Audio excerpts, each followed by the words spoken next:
పెడుతుంది. ఇంద్రుడికి విజయం పొంది ఆయన తిరిగి వస్తాడు. సో అందుకని విజయోత్సాహానికి గుర్తుగా ఈ పండుగ జరుపుకుంటూ ఉంటారు.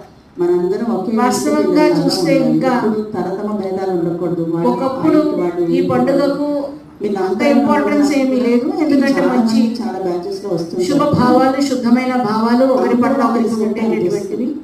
కానీ రాను రాను కలియుగ ప్రపంచంలోకి వచ్చేసరికి వికృత భావాలు బాగా ఎప్పుడైతే పరస్పర సంబంధాలలో వికృత భావాలు పెరిగాయో మరి ఈ పండుగ కూడా ఒక ఆచారంగా జరుపుకుంటూ వచ్చేస్తుంది. వాస్తవంగా చూసినట్లయితే సోదరి తన సోదరుడికి రాఖీ కడుతుంది. రాఖీ కట్టి ఏం ఆశిస్తారు?